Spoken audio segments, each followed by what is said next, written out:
My name is Sarah. I am 30 years old. 3 years ago, my father looked me in the eye and said my fiancé was a broke nobody who would drag our family name into the dirt. He threw a cheap plastic pen at my chest and legally erased me from the generational trust.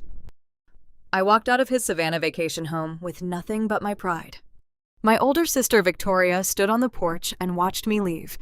She did not say a single word. For 3 years, they treated me like a ghost. Then yesterday afternoon, Victoria called. She did not call to apologize for the years of isolation.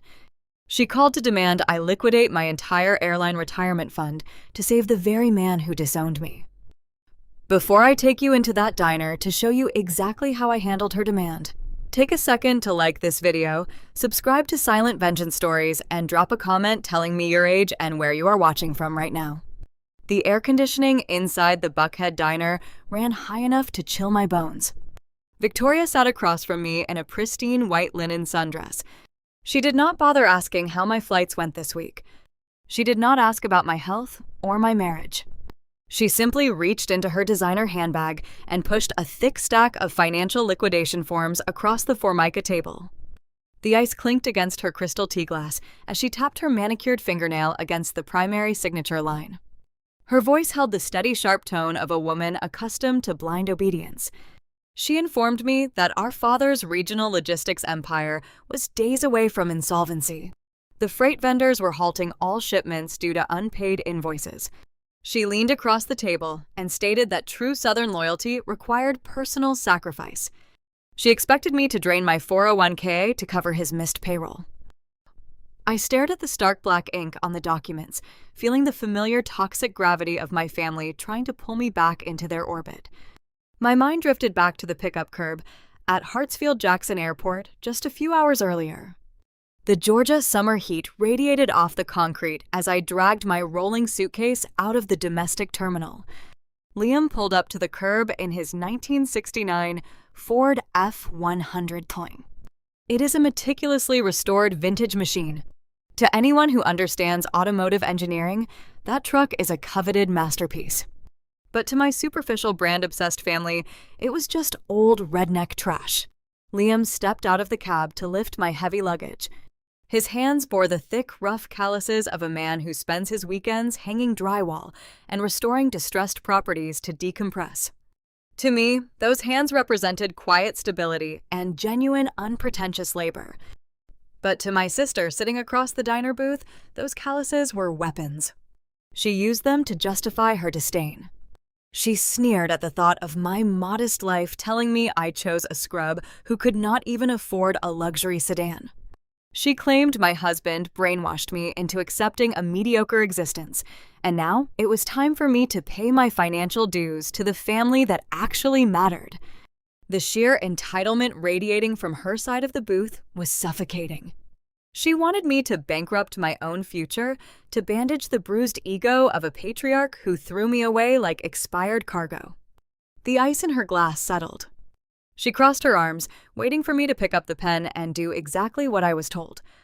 I stared at the sleek silver pen resting next to Victoria and her sweating glass of iced tea. She pushed the metal cylinder across the Formica table, nudging it toward the liquidation documents, demanding my signature. The sight of a pen offered by my family did not invoke a sense of duty. It triggered a visceral memory that transported me far away from the chilled air of the Buckhead Diner.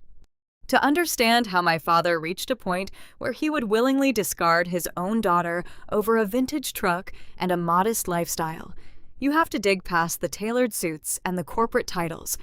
You have to travel down into the deep trauma buried in the red clay of Valdosta, Georgia. My father was not born into the Southern elite. He did not inherit trust funds or legacy admissions to prestigious universities. Richard grew up on a failing pecan farm near the Florida border. His childhood was defined by the suffocating anxiety of agricultural debt and the relentless scorching heat of the southern sun. Before he ever learned how to read a corporate balance sheet, he learned how to read the terrified expressions on his parents' faces when the crops failed. He spent his formative years watching his own father toil in the dirt, only to lose everything to the regional banks. He stood on a rotting wooden porch as a teenager watching the local sheriff and the auctioneers inventory his family tractors and farming equipment. He endured the profound public humiliation of poverty in a small town where everyone knew your financial business. That early trauma wired his brain for survival. He spent his entire adult life clawing his way out of that red clay, determined to never feel that distinct flavor of helplessness again. He built his regional logistics empire, piece by piece, equating visible, loud wealth with basic human safety. Every warehouse he purchased and every freight contract he secured served as another brick in a towering fortress designed to keep the ghosts of his impoverished childhood at bay. He believed that money was the only true armor in a cruel world. Therefore, a son-in-law without a recognizable corporate pedigree terrified him on a primal, instinctual level. 3 years ago, he summoned Liam and me to his sprawling vacation home in Savannah. It was an intimidating property, featuring a sweeping veranda draped in Spanish moss and thick white columns overlooking the tidal river. We drove down for a weekend visit, intending to celebrate our recent engagement. I harbored a naive hope that my father would recognize the quiet strength and unwavering integrity of the man I chose to marry. Liam wore a clean, off-the-rack charcoal suit. It was respectful and neat, but it lacked the bespoke tailoring and the expensive imported fabric my father demanded from his peers. We walked onto the veranda where Richard sat in a woven wicker chair, nursing a glass of bourbon. He did not stand to greet us. He did not offer a warm smile or a congratulatory toast. He subjected Liam to a brutal, calculated interrogation regarding his investment portfolio, his family lineage, and his long-term corporate trajectory. Liam answered honestly, explaining his passion for restoring old properties and his preference for a quiet, stable life. He did not attempt to inflate his status or apologize for his blue-collar hobbies. He simply extended his hand toward my father, offering a firm, respectful greeting. Richard looked down at the outstretched hand. He stared at the thick skin, the faint scars, and the rough texture earned from years of pulling drywall and swinging hammers. My father did not see the hands of a hard-working provider. He saw the ghosts of Valdosta. He saw the very poverty he spent half a century trying to outrun. He refused to return the handshake, leaving Liam standing there with his arm extended in the humid coastal air. Richard leaned back in his wicker chair and looked at me with chilling, cold calculation. He spoke in a low, steady drawl that carried the weight of a judge, delivering a final verdict. Calluses mean a man builds other people's empires, Sarah. They do not build their own. He delivered an uncompromising ultimatum right there on the porch. He demanded I break off the engagement immediately. He insisted that marrying a nobody would infect our family bloodline with failure, dragging his pristine legacy back into the dirt. He told me I had to choose between the safety of his financial fortress and the uncertain future of a man he deemed worthless. I looked at Liam. He did not flinch or react to the insult. He simply lowered his hand and stood beside me, offering a silent, grounding presence. In that moment, the choice was not difficult. I refused to abandon the man who loved me unconditionally for a patriarch who only valued me as an extension of his credit score. I told my father I was keeping the ring. Richard did not scream. He did not throw his glass of bourbon against the wall or stage a dramatic, emotional outburst. He retaliated with terrifying bureaucratic efficiency. He reached down beside his chair and lifted a thick leather briefcase onto his lap. He had the legal documents prepared before we even arrived on the property. He anticipated my defiance and orchestrated a swift surgical amputation to protect his empire from the disease of my perceived mediocrity. He pulled out a stack of dense legal paperwork designed to sever my access to the generational family trust. The documents effectively erased my name from the inheritance, removing my beneficiary status from his life insurance policies and his property deeds. He was legally excising me from the family tree. He placed the heavy cardstock on the glass patio table. Then he reached into his jacket pocket. He did not pull out his expensive engraved fountain pen. He pulled out a cheap, chewed-up plastic bank pen he likely picked up from a teller window earlier that week. He tossed the cheap plastic cylinder directly at my chest. It bounced off my collarbone and clattered onto the wooden floorboards of the veranda. He ordered me to pick it up and sign the release forms. The profound insult of that specific gesture burned itself into my memory. After years of grooming me to appreciate the finest things money could buy, he deemed my exit from his life worthy only of a piece of disposable plastic. It was a physical manifestation of his true feelings. I was no longer a beloved daughter. I was a liability being discarded. I knelt on the wooden planks, picked up the bitten plastic pen, and signed my name on every single dotted line. I traded my inheritance for my freedom. He firmly believed he was protecting his fortress from a parasitic failure. By choosing a man who worked with his hands, I became an active threat to his rigid financial walls.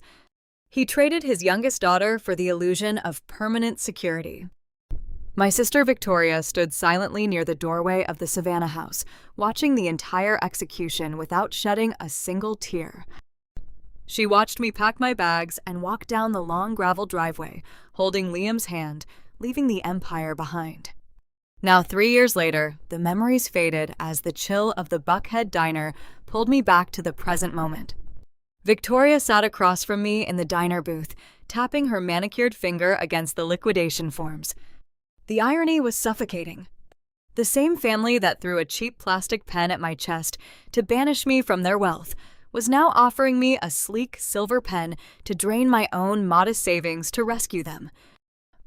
I looked at the silver pen resting on the Formica table and felt a fresh wave of heat rise in my chest. The quiet, peaceful life I built with Liam was about to collide violently with the toxic wreckage of my father's crumbling empire.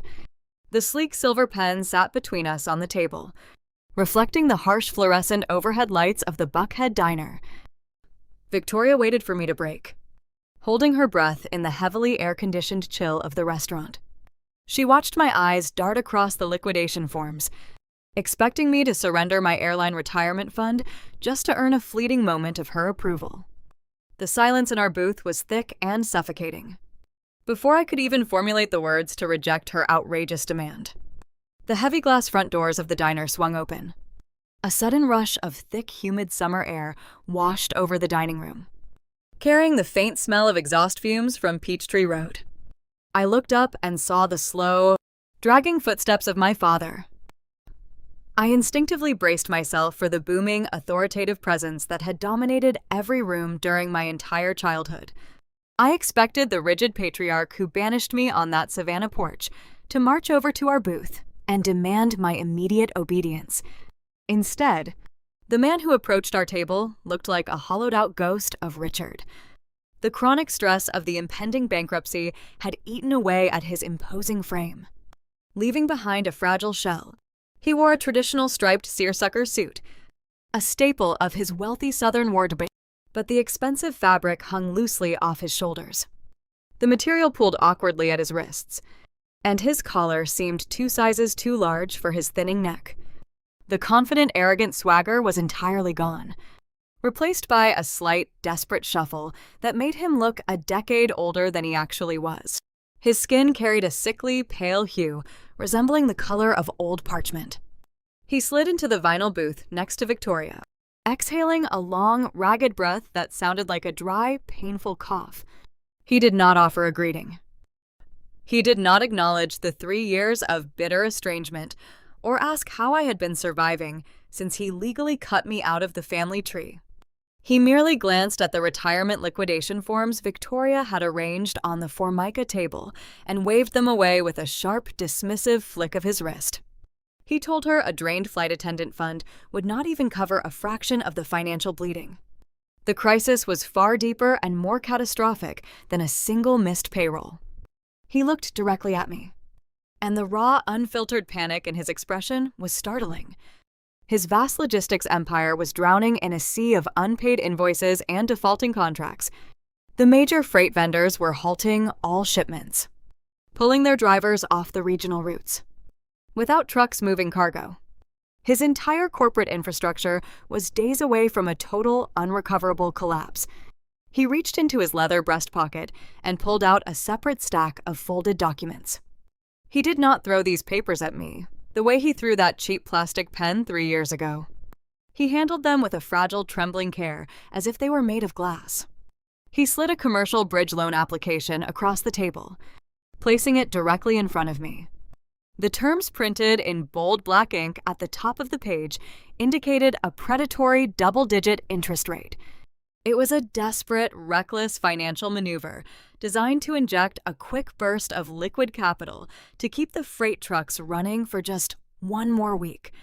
He leaned forward, resting his elbows on the table, and his voice cracked. He begged me to use my spotless credit score to co-sign the exorbitant debt. I stared down at the bridge loan application and then looked up at his hands. They were shaking uncontrollably against the edge of the table. The invincible titan who built an impenetrable fortress to outrun the poverty of his youth was now trembling in a suburban diner booth, terrified of losing his status. The internal conflict that ripped through me in that moment was agonizing. I had spent my entire childhood conditioned to crave his validation, to fix his problems, and to mold myself into the perfect obedient daughter. Seeing him physically diminished and begging for a financial lifeline triggered a deeply ingrained instinct to rescue him. A loud, desperate voice in my head screamed at me to pick up the silver pen and sign the paper to save the father who used to carry me on his shoulders before the pursuit of money poisoned his soul. But my rational mind fought back with equal force. I read the severe liability clauses printed on the loan application. It was a highly toxic instrument. Signing that document would legally chain my identity to his sinking ship. If his logistics company defaulted on the bridge loan, the predatory lenders would not stop at his corporate assets.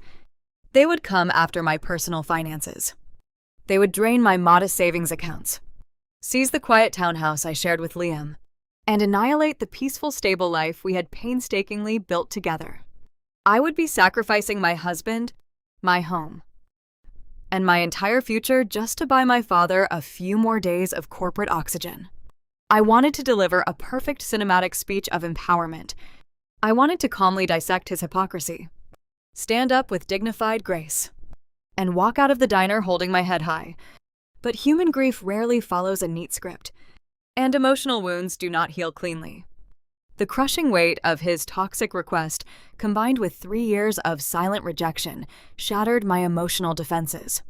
A wave of raw, ugly frustration boiled over, rising from the very bottom of my stomach and burning my throat. My chest heaved, and a sharp, pathetic sob escaped my lips. I reached out and shoved the thick stack of loan documents back toward his side of the booth. I pushed the paperwork so hard it slid off the slick Formica table and scattered across the sticky diner floor. The sleek silver pen rolled off the edge and bounced out of sight. I wept openly, the hot tears ruining my makeup and stinging my cheeks. My voice cracked into a shrill, uneven scream as I leaned over the table. I asked him why my financial utility was the only metric that ever made me valuable to this family. I asked him how he could discard me like worthless trash for marrying a working man, and then crawl back to beg for the very credit score that same working man helped me build. I screamed that they traded their sister and their daughter for a credit score, and now they were left with nothing. Richard recoiled, his vulnerability vanishing in an instant. His face hardened, twisting into a defensive, cornered sneer, but I did not stay to hear his counterattack. I scrambled out of the vinyl booth, my knees knocking hard against the metal table leg. I stumbled blindly toward the exit, pushing through the heavy glass doors and bursting out into the oppressive Georgia heat. The thick, humid summer air hit my lungs like a wet blanket. I dropped my leather purse on the blistering concrete pavement, gasping for breath as the tears continued to fall unchecked. The realization settled over me with a suffocating finality. His love would never be unconditional. It remained permanently tethered to the balance of a bank ledger and the illusion of elite status. I stood alone in the parking lot, trying to steady my shaking hands, entirely unaware that while I was mourning the death of my family, the true scope of my father's financial ruin was already setting off alarms in a secluded corporate boardroom across the city. I stood in the blistering parking lot of the Buckhead Diner, trying to pull humid oxygen into my lungs. The Georgia asphalt radiated heat through the thin soles of my shoes, baking the pavement beneath my feet.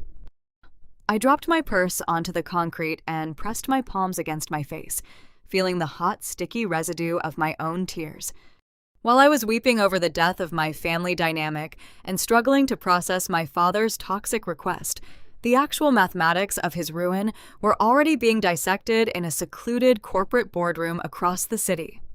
The universe possesses a dark sense of irony, ensuring that the truth remains hidden from those who refuse to look closely. Unbeknownst to Victoria and Richard, my husband was not a blue-collar handyman, struggling to make the monthly mortgage payment.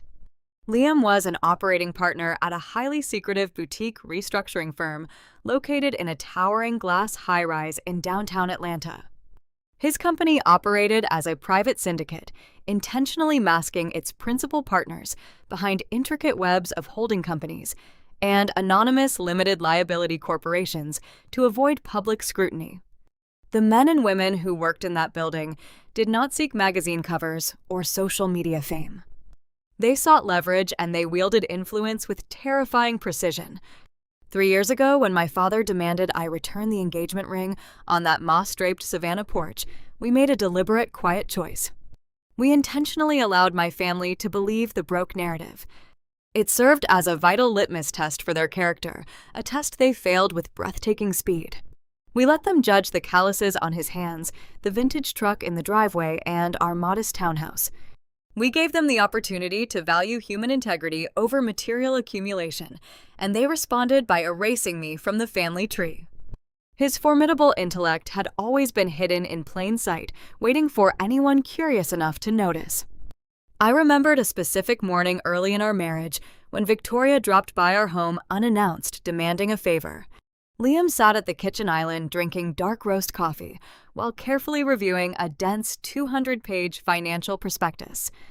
The document was filled with complex corporate valuations and legal jargon. Victoria leaned against the doorframe, crossing her arms and rolling her eyes. She smirked and mocked him for bringing community college homework to the breakfast table, assuming he was struggling through basic accounting night classes. She laughed on another occasion when she walked past his parked truck in our driveway and heard him speaking rapid, fluent Mandarin into his phone. The syllables were sharp and authoritative. She smugly assumed he was streaming a foreign action film over the stereo system, rather than negotiating complex international supply chain acquisitions with overseas manufacturers. Their blinding elite prejudice prevented them from seeing the apex predator sitting right in their living room. They were so obsessed with the brand of his suit, they never bothered to calculate the weight of his mind. Sitting at his expansive mahogany desk overlooking the bustling Atlanta skyline, Liam reviewed the digital ledgers that had sparked the frantic phone calls from my sister. His syndicate utilized proprietary algorithms designed to hunt for failing regional enterprises, and my father's logistics company had just triggered every red alert in their system. The firm independently identified the struggling freight empire as a prime target for a hostile takeover. As Liam scrolled through the financial disclosures, the true scope of the disaster materialized on his monitor. Richard was not merely suffering from a temporary cash flow shortage. The missed payrolls and the halted vendor shipments were only the visible surface symptoms of a terminal disease. His logistics firm was drowning in toxic mezzanine debt. Mezzanine financing is a predatory instrument utilized by desperate executives who can no longer secure traditional banking loans. It acts as a bridge offering quick capital at punishing double-digit interest rates, and it often demands equity as collateral. Driven by his insatiable thirst for visible status and perpetual growth, my father had recklessly overexpanded his operations. He secured these high-interest, unregulated loans to construct sprawling state-of-the-art freight warehouses near the port of Savannah. He broke ground on the ambitious project right before a severe global market contraction strangled the shipping industry. Supply chains tightened and consumer demand plummeted. The new warehouses sat empty, their vast concrete floors gathering dust, while the punishing interest rates compounded daily, consuming his operating capital like a wildfire. Liam printed the ledgers and carried the heavy stack of paper into the central glass-walled conference room.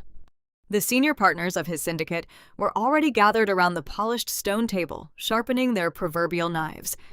The other operating partners viewed my father's failing company not as a tragedy, but as a simple, lucrative math equation. Their strategy was cold, highly efficient, and brutally standard for the industry.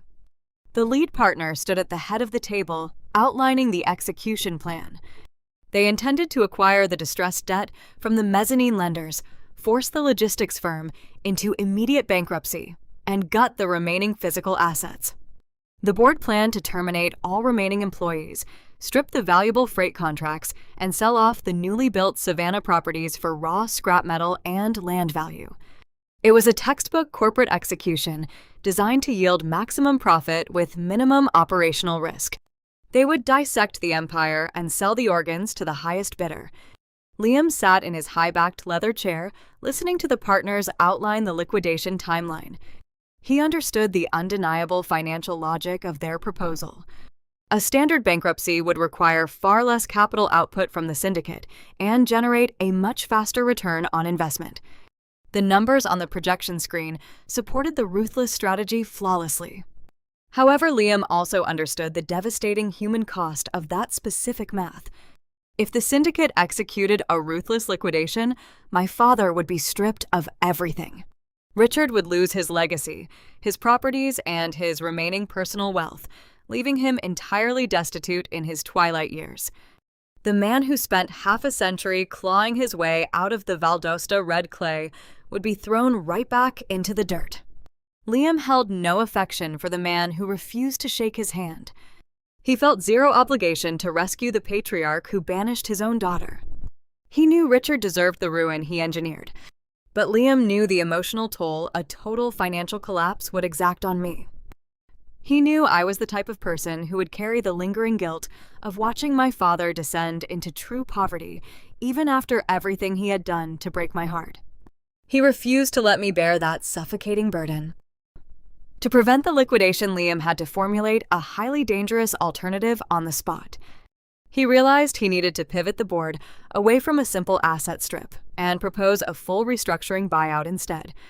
This maneuver would require the syndicate to assume the toxic debt, stabilize the failing freight routes, and inject millions in fresh operating capital to keep the company alive. It was a staggering risk that ran contrary to the firm's standard operating procedures. As the senior partners concluded their presentation and prepared to vote, Liam closed his leather folio. He looked around the room, analyzing the formidable opposition sitting at the table. These were ruthless men who did not care about family dynamics or childhood trauma. They only cared about the yield. Liam took a slow, steady breath, preparing to launch a brutal internal corporate war against his own board of directors. He was ready to stake his hard-earned equity and his pristine professional reputation on a desperate gamble to save the father-in-law who despised him, setting a collision course that would alter the trajectory of our lives forever. The scattering of the bridge loan documents across the sticky floor of the Buckhead diner did not inspire introspection in my sister. It inspired a relentless need for retribution. Victoria possessed a fragile ego constructed entirely from social hierarchies and country club standing. My messy, tearful refusal felt like a direct challenge to her authority. As she gathered the fallen paperwork, her humiliation rapidly hardened into a cold, calculated venom. She refused to accept defeat from a sibling she considered financially inferior. She realized that attempting to leverage my ingrained childhood guilt was a failed tactic. To force my hand, she needed to attack the foundation of my independence. She pivoted her strategy, aiming her crosshairs directly at my husband. Victoria did not waste time. Before the afternoon sun began to set, she contacted a high-end private investigator based out of Midtown Atlanta. She paid a premium retainer demanding an immediate deep dive into Liam's background. She instructed the investigator to hunt for crippling debt, hidden addictions, or any disgraceful professional missteps she could use as extortion material. She wanted a weapon sharp enough to terrify me into signing the commercial bridge loan to save our father's logistics empire. 2 days later, the investigator delivered a thin manila dossier to her sprawling estate. The contents of the file were deceptively sparse. The investigator managed to trace Liam's daily commute and his tax records back to a towering glass high-rise on Peachtree Street. However, the paper trail hit an impenetrable wall of corporate layering. The boutique restructuring firm, where Liam served as a senior operating partner, utilized a complex web of Delaware limited liability companies and anonymous holding trusts to shield their acquisitions from public scrutiny. The investigator could only uncover a generic shell company name tied to the specific floor where Liam worked. Victoria sat at her expansive marble kitchen island, reading the brief report. Her lifelong immersion in the superficial culture of the elite clouded her analytical judgment. She viewed the world through a rigid, elitist lens that simply could not process the concept of stealth wealth. She recalled the deep, rough calluses on Liam's hands during that fateful Savannah veranda confrontation. She thought about his faded denim and the vintage 1969 Ford truck he drove to the airport. Her prejudiced mind automatically filled in the blanks presented by the generic corporate paperwork. She assumed the holding company was a third-party facility management vendor. She concluded that Liam was merely a low-level data entry clerk, or perhaps a janitorial contractor assigned to maintain the executive suites. She scoffed at the dossier, feeling a surge of cruel triumph.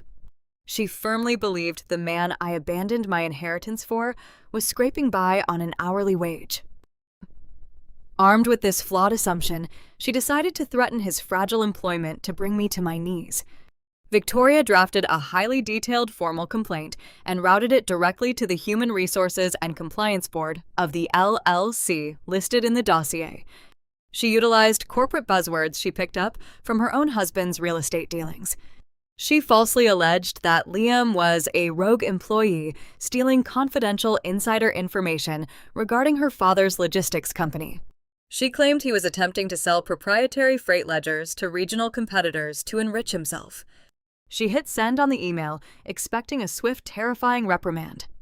She anticipated a harsh manager calling a frightened mailroom clerk into a cramped office to issue a final warning.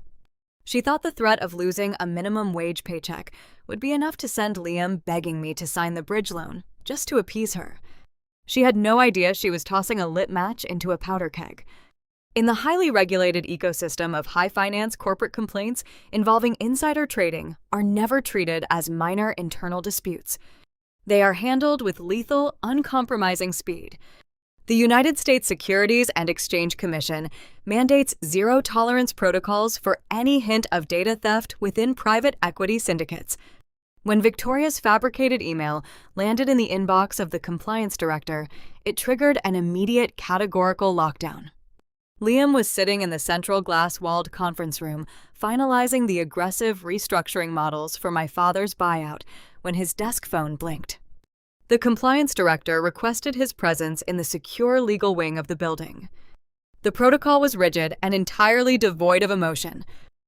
As Liam walked into the sterile office, the director slid a printed copy of Victoria's email across the desk. Liam read the fabricated allegations. He did not panic or raise his voice to defend his honor. His sharp, analytical mind instantly traced the vocabulary and the motive back to my sister. He understood the exact mechanics of her trap. The firm was required by federal regulation to initiate a rigorous, independent internal audit to verify the integrity of their data firewall. Until the forensic accountants could prove beyond a reasonable doubt that Liam maintained ethical boundaries, his professional life had to be paused. The compliance director asked for his encrypted laptop, his corporate mobile device, and his keycard access badge. Liam surrendered the hardware without a single word of protest, placing the items neatly on the polished desk.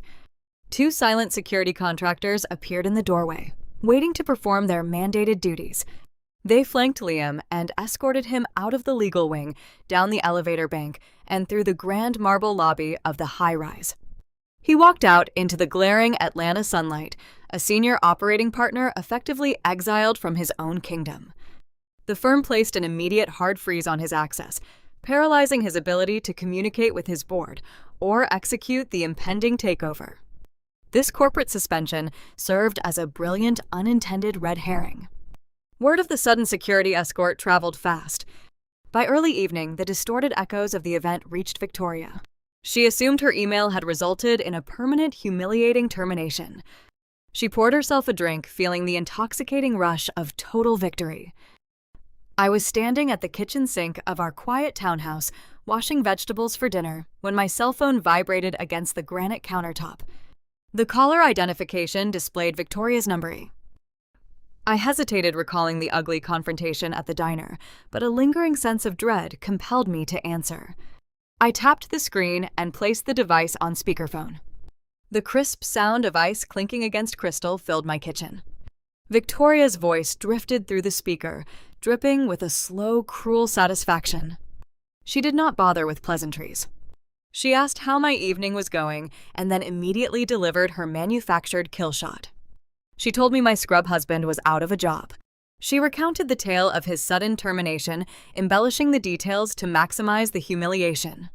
She described him being thrown out of his building by security guards, laughing at the thought of him carrying his belongings in a cardboard box. Her tone was sharp and unyielding as she advised me to stop playing house with a failure. She demanded I prepare the bridge loan paperwork, immediately stating that since we no longer possessed a steady income, I had no choice but to rely on the family to survive. I stood frozen, gripping the edge of the counter as her words hung in the air. The cruelty of her tactic was breathtaking. She was willing to destroy a man's livelihood and plunge her own sister into poverty just to secure a signature on a loan document.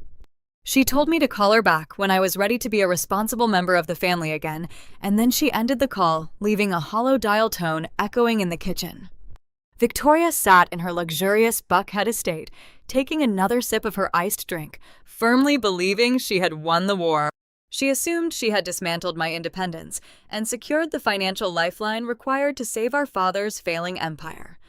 The arrogance of her perceived victory blinded her to the catastrophic reality of her actions. She was utterly unaware that her petty attempt at blackmail did not expose a disposable clerk.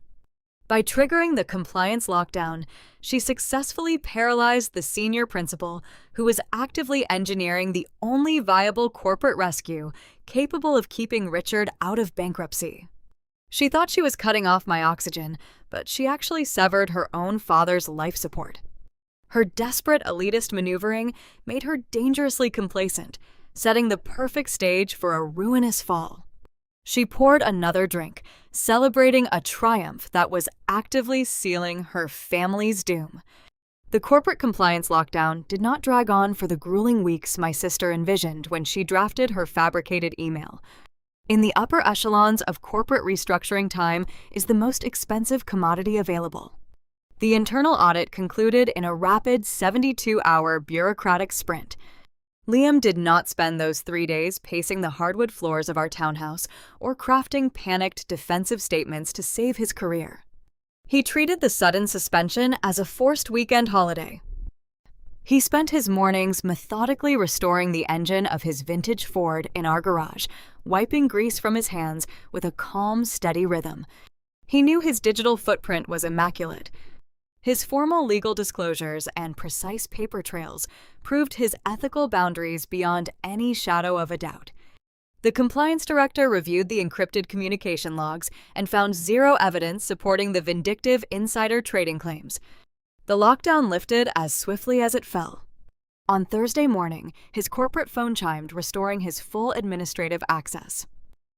He traded his denim for a bespoke charcoal suit and drove back to the towering Peachtree Street high-rise to resume the takeover. However, the true barrier to the acquisition did not involve human resources or fabricated emails. The real threat surfaced the moment he stepped off the executive elevator and walked into the central conference room. During his 3-day exile, the forensic accountants worked tirelessly through the nights, dissecting the complex property ledgers of my father's logistics empire. They dug past the surface-level cash flow issues, past the unpaid vendor invoices, and unearthed a devastating secret buried deep within the commercial real estate filings. The senior partners sat around the polished stone table with grim, impenetrable expressions. The lead forensic auditor stood at the head of the room, projecting a series of highly classified loan agreements and property deeds onto the frosted glass wall. The projected documents painted a terrifying picture of a desperate man. Driven by the sheer suffocating terror of insolvency, Richard had crossed a fatal legal boundary. The auditor used a laser pointer to highlight the physical deeds for the sprawling new freight warehouses located near the port of Savannah. In a frantic bid to secure liquid capital to keep his supply chains moving, Richard took those exact property deeds and pledged them as sole collateral to a prominent regional bank. 3 weeks later, as the financial bleeding worsened, he took those identical deeds and pledged them to a second separate financial institution. He signed sworn legal affidavits for both banks, claiming the Savannah properties carried zero existing debt and were free of any prior liens. This maneuver was not a sloppy bookkeeping error or a simple clerical oversight caused by a disorganized accounting department. It constituted textbook prosecutable federal bank fraud. He had intentionally deceived federally insured institutions to secure millions in overlapping unregulated loans. The private equity syndicate viewed this discovery as radioactive material. Private equity thrives on calculated risk, but it recoils instinctively from criminal liability. The senior partners understood that purchasing the logistics firm in its current state meant purchasing an active crime scene. A lengthy debate was unnecessary. The board held an emergency vote right there in the conference room. They reached a unanimous consensus within minutes. They chose to walk away from the acquisition, entirely refusing to entangle their clean capital in a messy, high-profile federal investigation. The lead partner ordered the legal team to shred the draft contracts and archive the target file. Liam sat at the end of the marble table, calculating the exact trajectory of this decision. If the syndicate abandoned the deal, the logistics firm would enter standard bankruptcy proceedings by the end of the month. During the routine asset liquidation process, the two regional banks would inevitably attempt to claim the Savannah warehouses simultaneously. They would discover the overlapping collateral almost immediately.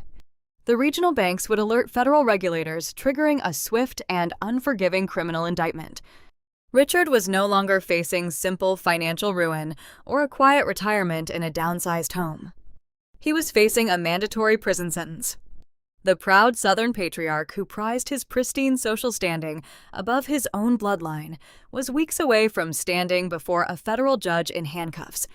His legacy reduced to a sensational headline in the local business journals. The meeting adjourned, and the partners began gathering their leather folios, ready to move on to the next viable target. Liam did not stand up. He remained seated, gazing at the projected deeds illuminated on the glass wall. He realized he had to execute a staggering, risky pivot to keep the deal alive. He raised his hand, signaling the room to halt. He spoke with a quiet, unyielding authority that forced the senior partners to stop and turn back toward the table. He refused to let the acquisition die. He stood before his skeptical colleagues and proposed an unprecedented financial maneuver. He offered to personally underwrite the risk of the transaction. He laid his own hard-earned equity, his annual distributions, and his pristine career reputation on the line as collateral to insulate the firm from the fallout. He argued that the forensic discovery, rather than being a deterrent, actually handed them the ultimate corporate leverage. By executing a swift, immediate buyout, they could bypass the lengthy public bankruptcy courts. They could quietly absorb the toxic mezzanine debt and pay off the secondary bank loan before the federal authorities or the regional lenders ever noticed the fraudulent overlap. The crime would essentially be erased from the ledger before the ink even dried, rendering the legal threat obsolete. In exchange for shielding the firm from the liability, Liam demanded total autonomy over the restructuring terms. He promised the board they would acquire a highly lucrative established logistics network for literal pennies on the dollar. The long-term profit margins would be astronomical once the debt was cleared and the supply chain stabilized. He assured them he would engineer the hostile takeover with surgical precision, ensuring the current chief executive officer was permanently stripped of all corporate power and shareholder equity. He would deliver the empire on a silver platter, provided they allowed him to dictate the ruthless terms of the surrender. The senior partners murmured among themselves, weighing the formidable risk against the guaranteed windfall. The mathematics of the rescue were highly unorthodox, but undeniably profitable. Liam stood firm, projecting unwavering confidence. He did not fight this internal corporate war out of a hidden, lingering affection for my father. He held zero sympathy for the man who built his wealth on arrogance and deceit. His motivation was rooted in a profound, quiet devotion to our marriage. He knew the psychological toll a federal trial would exact on me. He knew the media circus, the public humiliation, and the sight of my father entering a federal penitentiary would cast a dark, permanent shadow over our lives, regardless of our estrangement. He sacrificed his own professional safety net and staked his entire future on this single deal solely to ensure I never had to watch my family destroyed by a prison sentence.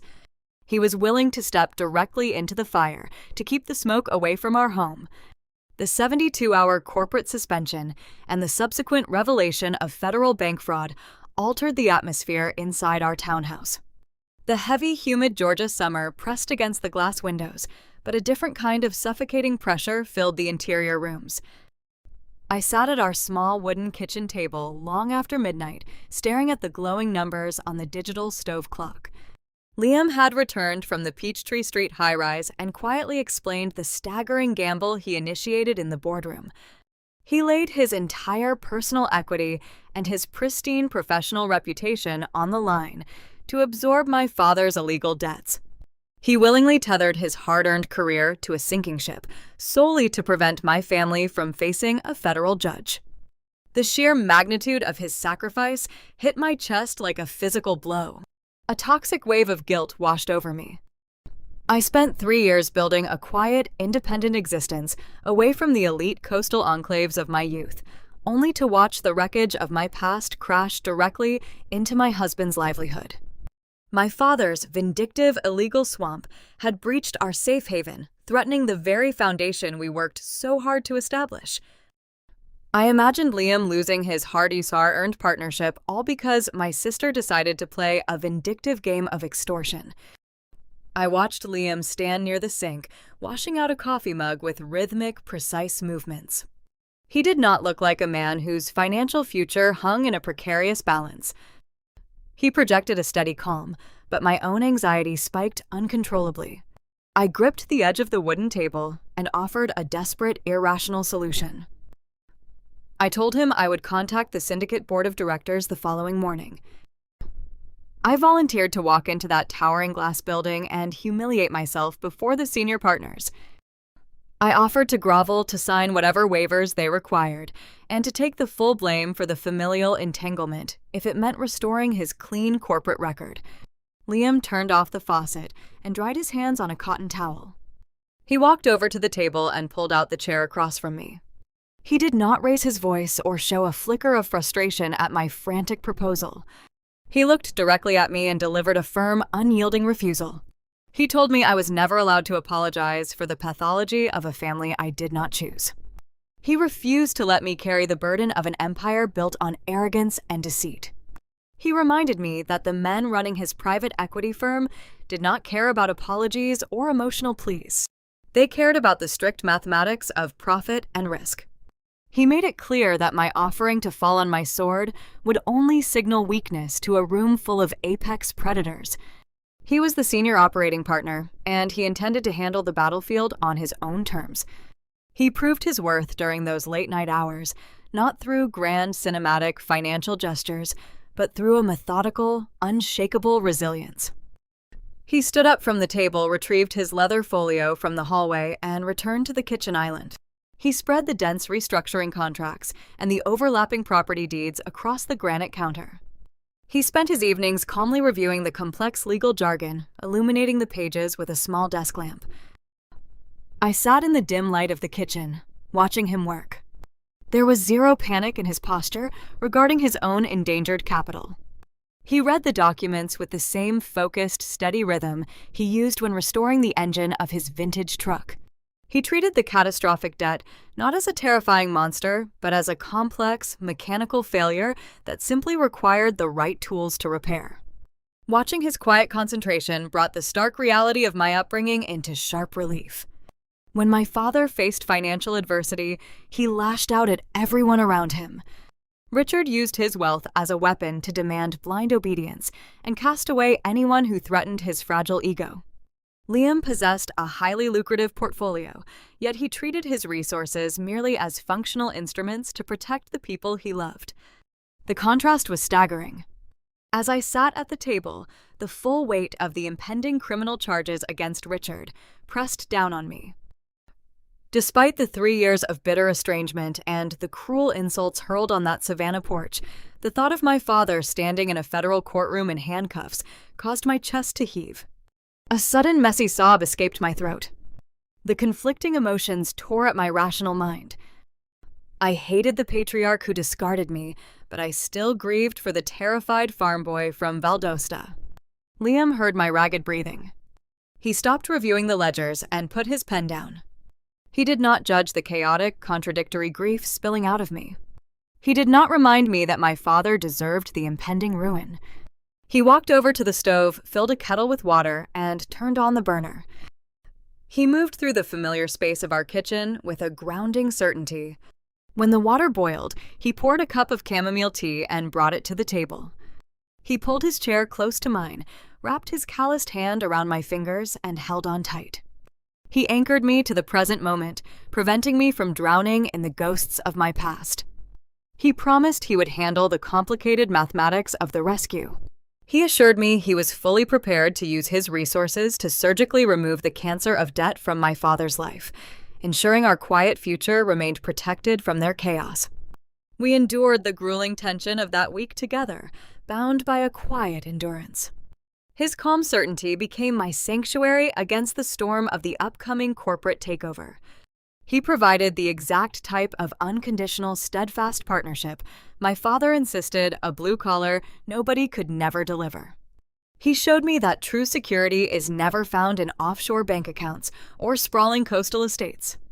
True security is found in the unwavering character of the person sitting across from you in the darkest hours of the night. As the days ticked closer to the final boardroom confrontation, Liam dove deeper into the fraudulent property ledgers, preparing to finalize the buyout. He spent hours mapping the exact flow of the toxic mezzanine debt to ensure the regional banks received their payouts before the federal regulators noticed the overlap. But as he traced the digital paper trail backward through the financial ecosystem, he stumbled across an anomaly. He found a secondary ripple effect buried in the fine print of the collateral agreements, revealing a shocking new dimension to the crisis that extended far beyond my father's Savannah warehouses. The toxic financial rot had already infected another branch of our family tree, setting the stage for a reckoning none of us could have predicted. The digital clock on the microwave shifted to 2 a.m. The quiet hum of the refrigerator provided the only steady rhythm in our kitchen. Liam remained anchored to the granite island, illuminated by the harsh glow of his laptop screen and a single overhead pendant light. He spent the past 4 hours meticulously mapping the intricate flow of the toxic mezzanine debt Richard accumulated. The goal was to chart a surgical path for the private equity syndicate to absorb the liabilities and pay off the regional lenders before federal regulators detected the fraudulent overlap. To execute the buyout flawlessly, Liam had to trace every single dollar back to its original source. He navigated through the digital labyrinth of commercial liens, property deeds, and corporate credit lines, tracking the fiscal blood flow of my father's failing empire. The work required a ruthless attention to detail because a single overlooked clause could trigger a default and expose the entire operation to a criminal audit. I sat across from him, cradling a cold cup of chamomile tea, watching his eyes dart across the dense spreadsheets. He did not speak for a long time. His brow furrowed, and the steady, rhythmic tapping of his keyboard abruptly stopped. He leaned closer to the monitor, his posture stiffening as he isolated a specific sequence of transactions tied to the secondary regional bank. This was the institution Richard defrauded by double-pledging the Savannah warehouse deeds. Liam pulled up the public disclosures and the institutional investor reports for that specific branch. He traced the primary capital backers cross, referencing the corporate identification numbers with the state registry. He closed his eyes for a brief moment, exhaling a long, slow breath that carried the weight of a profound, dark discovery. He turned the laptop around, sliding the sleek silver machine across the granite counter so the screen faced my direction. He pointed to a highlighted line of text buried deep within the institutional shareholder registry. He did not use complicated corporate jargon to explain the anomaly. He translated the raw data into a devastating human reality. He explained that regional banks rarely operate using their own isolated capital. They rely on heavy cash injections from private wealth management groups and high-yield real estate trusts to fund their commercial lending divisions. The secondary bank holding the fraudulent Savannah deeds was heavily backed by a specific private trust. Liam tapped the screen right below the highlighted text, revealing the name of the managing director of that trust. It was my brother-in-law, Victoria's husband. The sheer gravity of the revelation took a moment to fully process. I stared at the digital letters spelling out the name of the man my sister married a decade ago. He managed a lucrative real estate portfolio that afforded them the sprawling Buckhead estate, the elite country club memberships, and the designer lifestyle Victoria wielded like a weapon. By committing federal bank fraud to save his logistics empire, Richard did not just doom himself to a potential prison sentence. He unknowingly poisoned the well of his eldest daughter's wealth. If Richard's company defaulted, the regional bank would collapse under the weight of the toxic debt. The resulting monetary shockwave would travel straight up the ladder, triggering a catastrophic, unrecoverable hemorrhage of capital within my brother-in-law's private trust. The resulting margin calls would bankrupt their household within weeks.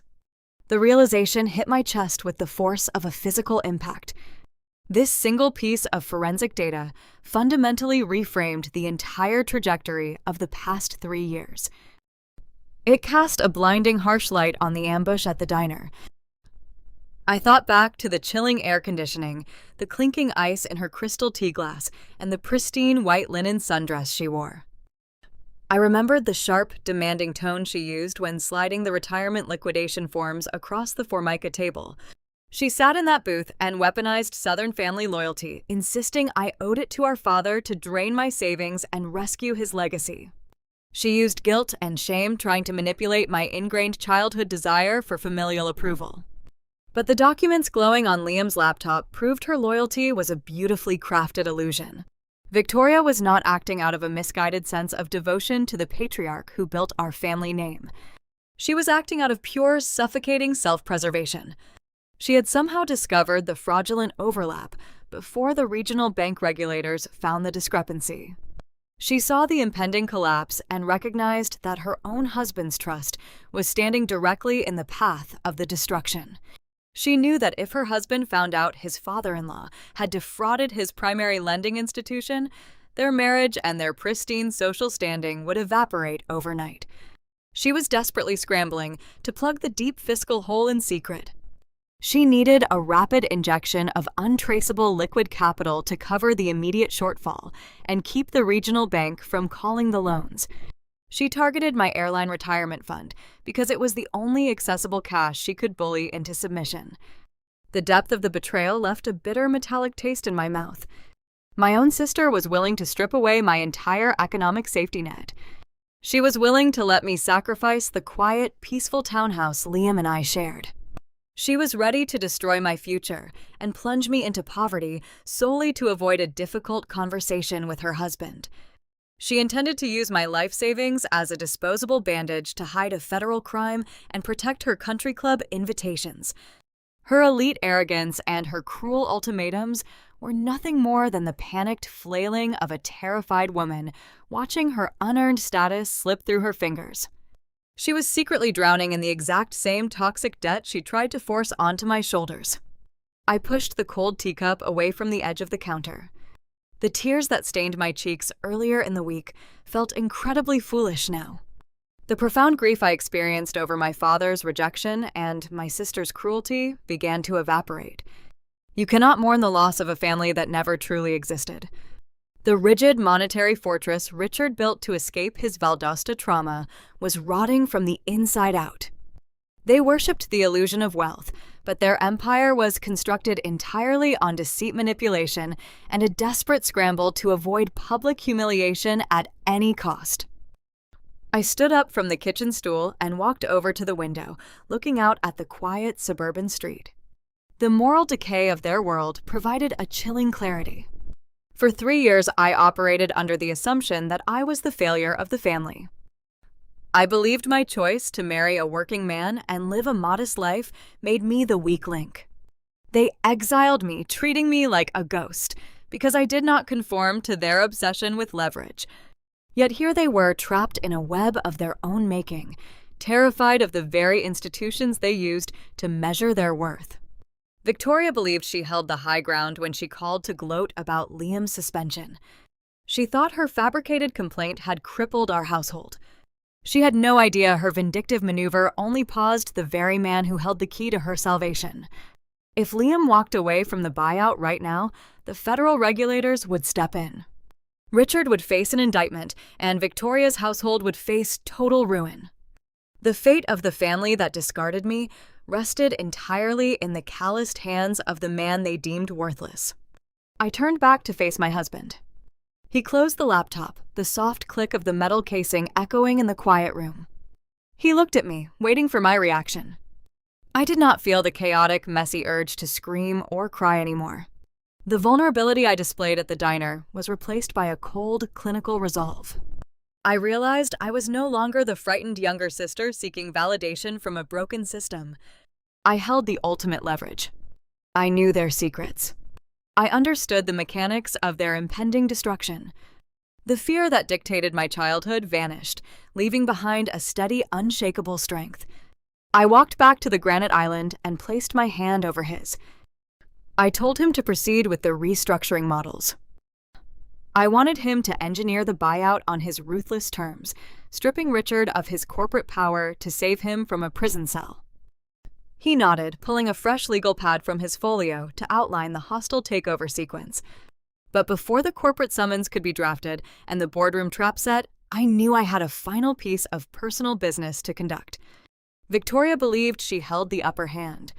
She believed her cruel tactics were working. It was time to correct her perspective. I asked Liam to print the forensic audit results and the institutional shareholder reports. I gathered the damning paperwork, placing it inside a thick manila envelope. I prepared to arrange one last meeting with my sister to deliver the truth she tried so hard to bury. I was ready to watch the pristine facade shatter under the weight of her own deceit, setting the stage for a reckoning she could never escape. I arranged the final meeting for 2 o'clock on a blistering Tuesday afternoon. I refused to accommodate her schedule or meet anywhere near the pristine manicured streets of her Buckhead neighborhood. I instructed her to drive 45 minutes west on Interstate 20 to a dilapidated roadside diner just outside the city limits of Douglasville. The drive gave me ample time to process the profound psychological shift taking root in my chest. I watched the dense Georgia pine trees blur past the passenger window, feeling a strange, unfamiliar calm.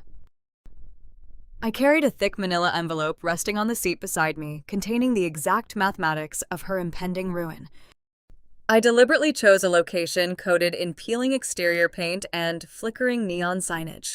It was a greasy spoon bathed in the heavy scent of old frying oil, stale black coffee, and industrial bleach. It was a rugged working-class establishment where her elite country club social circle would never venture. I wanted to ensure she felt entirely out of her element. I wanted no familiar faces around to witness the collapse of her carefully curated reality. I sat in a faded vinyl booth near the back corner, sipping from a chipped ceramic mug. Through the dusty front window, I watched her sleek black European SUV pull into the gravel parking lot. The expensive luxury vehicle looked absurd, parked next to a row of battered work trucks and old sedans. The rusted bell above the door chimed, signaling her entrance.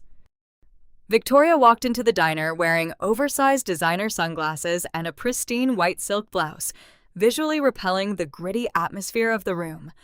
She navigated the narrow aisles with an aura of smug triumph, sidestepping a tired waitress carrying a tray of dirty plates. She paused at my booth, taking a tissue from her expensive leather handbag to wipe down the vinyl seat before sitting. She firmly believed she held the winning hand. In her mind, her fabricated human resources complaint had successfully destroyed my husband's career, leaving me financially stranded and desperate for a lifeline. She removed her sunglasses, placing them next to a sticky tin salt shaker, and offered a tight, patronizing sigh. She did not offer a polite greeting or ask how Liam was handling his sudden termination. She bypassed basic human decency and went straight for the kill.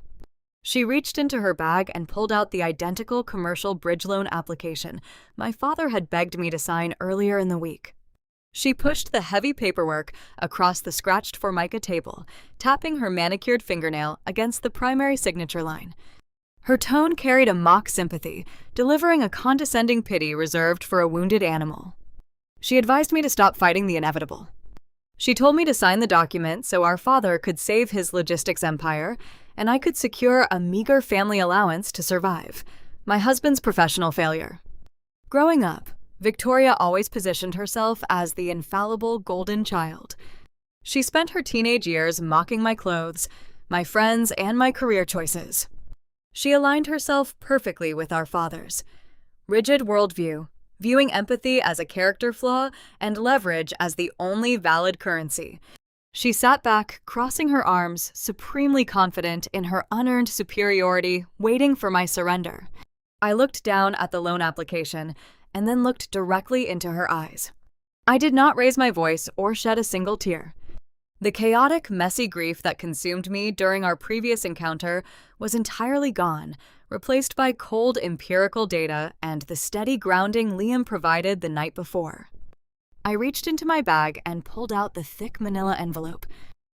I bypassed her bridge loan and laid a printed copy of the overlapping Savannah property liens directly on the center of the table. Next to those deeds, I placed the institutional shareholder report, highlighting the direct connection to her husband's real estate trust. I kept my voice quiet and steady, forcing her to lean forward over the table to hear the exact mechanics of her deception. I clinically explained the federal bank fraud Richard committed when he double-pledged the newly built warehouse deeds to secure his toxic mezzanine debt. She tried to interrupt me, issuing a brittle, hollow laugh. She called the documents a pathetic forgery, a desperate attempt to scare her. I ignored her denial and pointed directly to the specific account numbers and transaction dates printed on the ledger. I traced the money for her, showing that if Richard defaulted on the loans, the regional bank would fail. I explained how the resulting monetary shockwave would travel straight up the ladder, triggering an unrecoverable hemorrhage of capital within her husband's private trust. The margin calls would bankrupt her household within a matter of weeks. I stripped away the illusion of her familial loyalty, using the cold, hard facts resting between us. I told her I knew she discovered the fraudulent overlap weeks ago. She saw the impending disaster and desperately attempted to use my airline retirement fund as a secret disposable bandage. She needed my cash to plug the hole before her husband found out her family had poisoned his wealth. Her cruelty was nothing more than the panicked flailing of a terrified woman. I watched the arrogant facade melt off her face in real time. The smug confidence she carried into the diner evaporated, replaced by a raw, suffocating panic. The color drained from her cheeks, leaving her skin a pale, sickly gray. She reached out, trying to pick up the institutional report, but her hands shook so uncontrollably she could not grip the edge of the paper.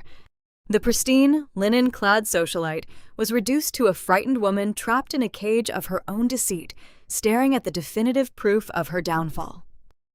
Have you ever watched the people who ruthlessly bullied you suddenly realize they are drowning in their own mistakes? How did you handle holding the ultimate leverage? Tell me your story in the comments. She opened her mouth, attempting to formulate a bargain. She stammered, asking me to reconsider offering to transfer the title of the Savannah vacation home into my name. She offered to pay off the mortgage on our townhouse, trying to use money to buy her way out of the trap. It proved she still did not understand me or my husband at all. She begged me not to let Liam expose the overlap to the federal regulators, pleading with me to protect her marriage from the impending fallout. Her voice lost all its sharp condescension, breaking into a pathetic, desperate whisper. I did not let her finish the sentence. I did not offer a comforting platitude or negotiate a truce. I stood up from the faded vinyl booth, leaving her bridge loan and the damning forensic evidence scattered across the table. I looked down at her shaking frame and told her the financial trap was already closed. The syndicate was moving forward, and the consequences of her extortion were out of my hands. I turned my back on the booth and walked toward the exit, pushing through the heavy glass doors into the bright Georgia afternoon. For the first time in my entire life, I walked away from my family feeling weightless, unburdened by their toxic expectations. The final emotional tie was severed, leaving a clear path for Liam to deliver the ultimate corporate blow to the patriarch who started this war. I merged onto the interstate, leaving the decaying roadside diner and my sister behind me in the rearview mirror. The steering wheel felt remarkably steady beneath my hands. The crushing gravity of my family and their toxic expectations vanished into the humid afternoon air. I connected my phone to the dashboard screen and dialed my husband. When Liam answered, I did not need to offer a lengthy explanation or recount the ugly details of Victoria pleading for her social status. I simply told him the eastern flank was clear. My sister was neutralized by her own exposure, and she would no longer interfere with the trajectory of the buyout. He received the message with a quiet affirmation. The personal-emotional war was officially over, leaving only the cold, empirical machinery of the corporate battlefield. While I navigated the heavy Atlanta traffic heading back to the quiet sanctuary of our townhouse, Liam stood in the glass-walled conference room high above Peachtree Street. Having successfully fought his own board of directors to keep the acquisition alive, he now held the ultimate leverage. By personally underwriting the risk and staking his own professional reputation on the deal, he earned the right to dictate the uncompromising terms of the restructuring. The senior partners sat around the polished stone table, waiting for his blueprint. These were ruthless men who dealt in fractions of pennies and calculated corporate slaughter. They respected the bold gamble he initiated, but they demanded a flawless execution. Liam stood at the head of the room and projected his final strategy onto the frosted glass wall. He laid out an ironclad roadmap designed to achieve two distinctly opposed goals. He intended to save my father from a federal indictment while simultaneously dismantling his corporate power brick by brick. The mechanics of the rescue required surgical precision. The private equity syndicate would execute the hostile takeover by first purchasing the toxic mezzanine debt at a steep discount from the predatory lenders. Once they controlled the primary debt, they would inject a rapid wave of liquid capital directly into the secondary regional bank. This sudden influx of untraceable corporate cash would instantly clear the overlapping Savannah warehouse collateral. By satisfying the fraudulent loan immediately, the regional bank regulators would have no reason to audit the property deeds or flag the discrepancies. The federal crime would be erased from the ledgers before the ink even dried, saving Richard from a mandatory prison sentence. The partners studied the projected numbers, nodding in silent approval. The mathematics were sound, and the risk of a federal audit plummeted to near zero under this specific sequence of transactions. However, Liam was not running a charity operation. He did not risk his pristine career to hand my father a graceful exit. This rescue came with a devastating professional cost. Liam tapped the screen, shifting the projection to the proposed new executive hierarchy. He mandated that in exchange for the life-saving capital injection, the syndicate would strip Richard of 80% of his corporate equity. The shares would be absorbed directly into the syndicate portfolio, diluting my father's ownership into irrelevance. The senior partners leaned forward, calculating the staggering profit margins generated by acquiring a vast logistics network for mere fractions of its actual market value. But Liam was not finished extracting his toll. He outlined the next phase of the surrender. Richard would be permanently removed from the board of directors. He would be formally stripped of his title as Chief Executive Officer, effective the moment the contracts were signed. He would retain zero voting rights, zero executive privileges, and zero operational control over the sprawling freight empire he spent his entire adult life building. He would not be allowed to retain an advisory role or maintain an office in the corporate headquarters. He would be exiled from his own creation. Liam engineered this ruthless strategy not out of a desire for petty vengeance. He did not seek to punish Richard for the cruel insults hurled on that Savannah porch or the cheap plastic pen thrown at my chest. He viewed the hostile takeover as a necessary clinical intervention. To understand the severity of the punishment, one had to understand the pathology of the man receiving it. Richard grew up terrified and powerless on a failing pecan farm. He spent half a century equating visible wealth and corporate authority with basic human survival. That relentless pursuit of status became a terminal illness, blinding him to ethical boundaries and familial loyalty. His obsession with legacy drove him to commit federal bank fraud, pushing him to the very edge of a prison cell. Liam understood that if the syndicate simply bailed the company out and left Richard in the executive chair, the cycle would inevitably repeat. Richard would view the rescue as validation of his own invincibility. He would secure new loans, build more unnecessary warehouses, and drag the enterprise right back into the dirt to satisfy his fragile ego. By stripping away his power and his equity, Liam was acting as a surgeon, amputating an infected limb to save the life of the patient. He was excising the rod of arrogance to ensure the logistics network could heal and turn a profit. The syndicate was not just buying trucks and shipping routes. They were buying Richard's unconditional surrender. The board of directors absorbed the severity of the terms. They recognized the brilliance of neutralizing a volatile founder while securing his highly valuable assets. The lead partner signaled his agreement, and the rest of the room followed suit. The vote was unanimous. The financial trap was officially authorized. The conference room emptied, leaving Liam to coordinate with the syndicate legal team. The corporate lawyers worked through the late afternoon drafting the heavy, dense contracts as required as Zaitsa to execute the hostile takeover. They utilized precise, ironclad phrasing designed to eliminate any potential loopholes or negotiation tactics. The documents mandated the immediate transfer of equity, the resignation of the chief executive, and the quiet absorption of the fraudulent debt. The printers hummed in the background, churning out thick stacks of premium bond paper, holding the destruction of a man's lifelong legacy. As the sun began to set over the Atlanta skyline, casting long shadows across the executive floor, Liam gathered the finalized paperwork. He stood alone in his spacious office, organizing the ledgers and the signature pages. He placed the heavy documents into his sleek leather briefcase, ensuring every clause was in perfect order. He snapped the brass locks shut, the sharp metallic click echoing in the quiet room. He stepped out from behind his desk, assuming the role of the invisible executioner. The battlefield was prepared and the weapons were drawn. All the frantic scrambling, the fabricated complaints, and the desperate bridge loans were rendered entirely useless. The syndicate held the ultimate leverage. All that remained was to issue the formal summons. The stage was set for Richard to walk blindly into a towering glass building, expecting to meet a faceless billionaire savior. He would enter that room unaware that he was about to surrender, the only thing he ever truly loved, to the very man he once deemed worthless. Section 12. The Broke Investor. Revealed the climax. The heavy oak doors of the boardroom swing open.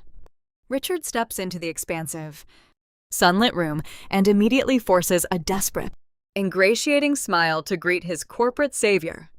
The smile instantly dies on his lips. All the color drains from his weathered face, leaving a sickly, pale gray pallor. Liam walks into the room from a side office, abandoning his weekend flannel and denim for a razor-sharp, bespoke charcoal suit that commands the entire space with quiet authority. I walk into the room closely behind him. Standing by his side, Richard literally stumbles backward, his knees hitting the edge of a heavy leather chair. He cannot comprehend the visual reality standing before him. His mind fractures as he stammers, looking frantically toward the empty hallway. Waiting for the real billionaire investor to arrive, Liam calmly walks to the head of the massive marble table and opens a sleek leather folio. He does not yell. He does not gloat. And he does not offer a cinematic, dramatic monologue of vengeance. He speaks with chilling, clinical corporate precision, formally introducing himself as the senior operating partner acquiring the logistics firm. The silence in the room is heavy and absolute. The crushing weight of the moment visually presses down on Richard's shoulders as he realizes his absolute destruction.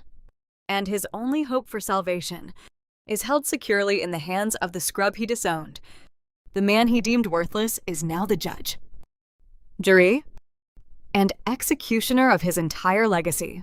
Richard collapses into the leather chair, the air completely knocked out of his lungs, staring at the bespoke suit and the calm demeanor of the son-in-law who holds the keys to his freedom. Richard pushed the heavy brass handle and stepped into the sprawling executive boardroom.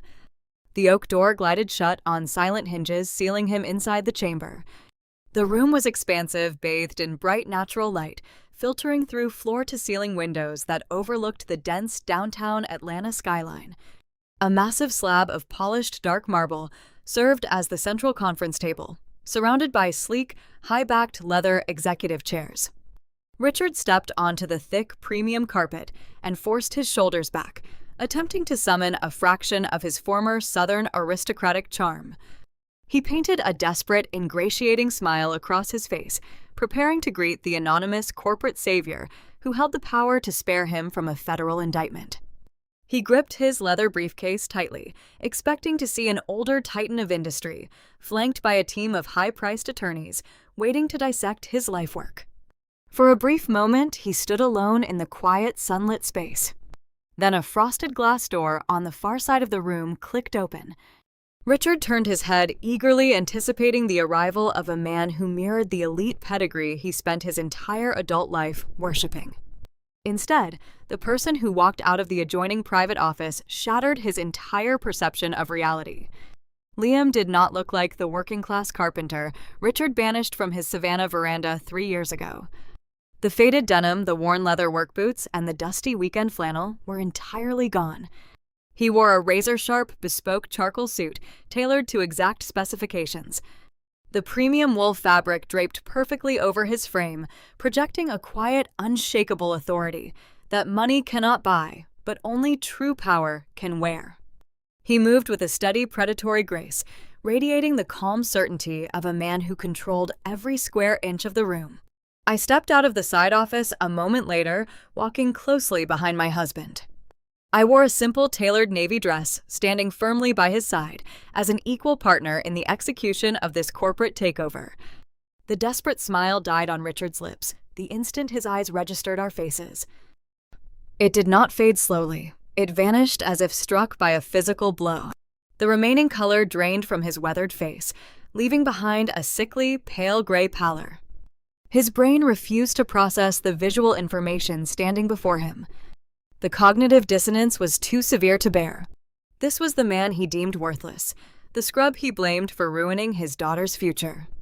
Richard literally stumbled backward, losing his footing on the plush carpet. His knees buckled, and the back of his legs hit the edge of a heavy leather chair, stationed near the end of the marble table. He dropped his leather briefcase, and it hit the floor with a dull, heavy thud. He stammered, trying to form words, but his throat betrayed him, yielding only dry, ragged breaths. His eyes darted frantically past Liam toward the open frosted glass door, and then toward the empty hallway behind him. He was visibly searching for the real corporate investor to arrive. He firmly believed this was a cruel, administrative mix-up, or a bizarre coincidence.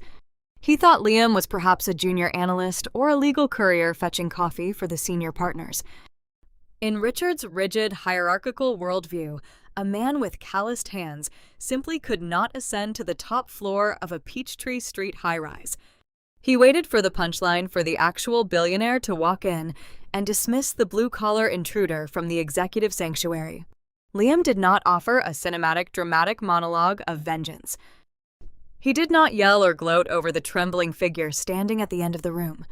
He walked with measured, deliberate steps toward the head of the massive marble table.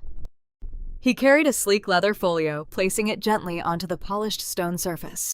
The click of the metal clasp echoing in the quiet room sounded like a gavel striking a judge's block. He unbuttoned his suit jacket and took his seat, projecting an aura of total control. I took the chair immediately to his right, folding my hands and resting them on the cool marble. We waited for Richard to stop looking for a ghost and face the reality sitting in front of him. Richard finally stopped scanning the empty hallway. His breathing remained shallow and erratic. He looked at Liam, and the desperate denial in his eyes began to crack under the weight of the silence. Liam looked back at him with chilling clinical corporate precision. He spoke in a low, even tone, devoid of any emotional turbulence. He formally introduced himself, not as a son-in-law returning for revenge, but as the senior operating partner of the private equity syndicate acquiring the failing logistics firm. He stated his exact title and his role in the hostile takeover, outlining the structural hierarchy of the firm. He confirmed that there was no other billionaire coming through the door. He was the sole architect of the rescue and the only person standing between Richard and a federal penitentiary. The silence that followed that introduction was heavy and absolute. It pressed down on the room, suffocating the remaining oxygen. The crushing gravity of the moment visually weighed down on Richard's shoulders. We could see the exact second his mind stopped fighting and accepted the undeniable truth. The profound poetry of his downfall settled deep into his bones. The man who spent half a century equating visible wealth with human value was now facing the total destruction of his legacy. And his only hope for salvation was held securely in the calloused hands of the very man he threw away. 3 years ago, Richard stood on a moss-draped porch, surrounded by the trappings of his artificial aristocracy, and delivered a cruel ultimatum. He judged a man by the texture of his skin and the brand of his truck, failing to recognize the formidable intellect hiding beneath a modest exterior. He severed his relationship with his youngest daughter to protect a financial fortress built on arrogance and toxic debt. Now that fortress was crumbling and the walls were closing in rapidly. The federal bank fraud, the double-pledged Savannah warehouse deeds, the predatory mezzanine loans. All of it was exposed to the light. The private equity syndicate held the power to either bury the evidence or hand it directly over to the regional banking regulators. Liam sat at the head of the table, resting his hands on the leather folio. He was the judge, the jury, and the executioner of Richard's entire corporate existence. He did not need to raise his voice or issue a threat to demonstrate his dominance. His presence alone was a lethal weapon. He represented the ultimate failure of Richard's worldview, proving that true leverage is not born from loud, ostentatious displays of wealth, but from quiet, calculated strategy and unyielding character. Richard traded his family for a credit score, and now he was losing both to the man who refused to play his superficial game. The remaining strength left Richard's legs. He collapsed into the heavy leather chair, his body sagging against the padded armrests. The air was entirely knocked out of his lungs, leaving him gasping softly. He stared blankly at the bespoke charcoal suit and the calm, unwavering demeanor of the son-in-law who held the keys to his freedom. His hands trembled as he rested them on his lap, unable to even reach for the fallen briefcase on the floor.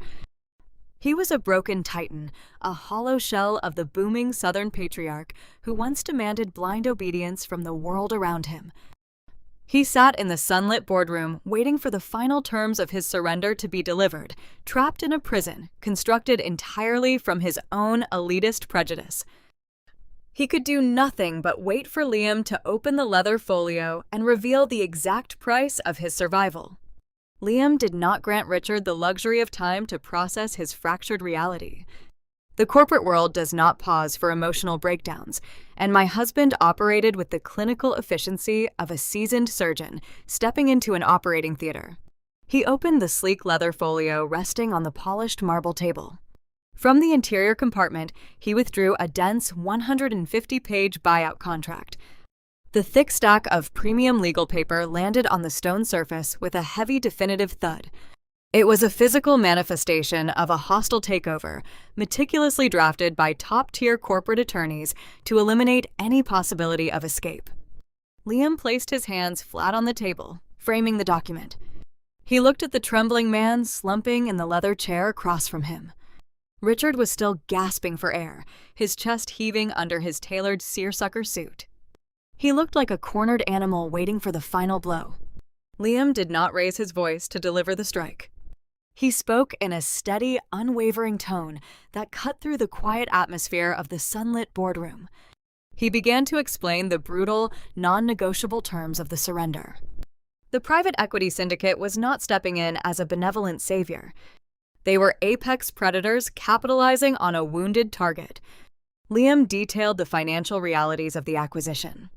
He stated that his firm would purchase the entire logistics empire for literal pennies on the dollar. They were acquiring the sprawling freight routes, the regional distribution hubs, and the vast fleets of transport trucks at a staggering discount. In exchange for surrendering his life work, the syndicate would provide a highly specific, life-saving service. Liam outlined the exact sequence of capital injections designed to quietly pay off the toxic mezzanine debt. More importantly, he explained how the syndicate would rapidly clear the overlapping Savannah bank loans. They would satisfy the outstanding balances before the regional banking regulators or the federal authorities ever detected the fraudulent duplicate collateral. By absorbing the liability and erasing the paper trail, the firm was actively buying Richard out of a devastating criminal indictment. They were purchasing his freedom from a mandatory federal prison sentence. Richard listened to the methodical breakdown of his rescue. A fleeting glimmer of hope flickered in his exhausted eyes. The primal fear of dying inside a concrete cell began to recede, replaced by the desperate assumption that he could somehow salvage his dignity. He was accustomed to the traditional rules of elite executive departures. He expected to negotiate a comfortable, dignified retirement package. He assumed he would retain a seat on the advisory board or secure a lucrative severance payout to maintain his country club lifestyle. He envisioned a scenario where he could spin this hostile takeover as a strategic merger, preserving his reputation among his wealthy peers. Liam watched the calculation forming in the mind of his father-in-law and swiftly dismantled it. The cost of this rescue required total capitulation. Liam mandated that Richard must sign over full operational control of the enterprise immediately. He was required to formally resign as chief executive officer before leaving the building.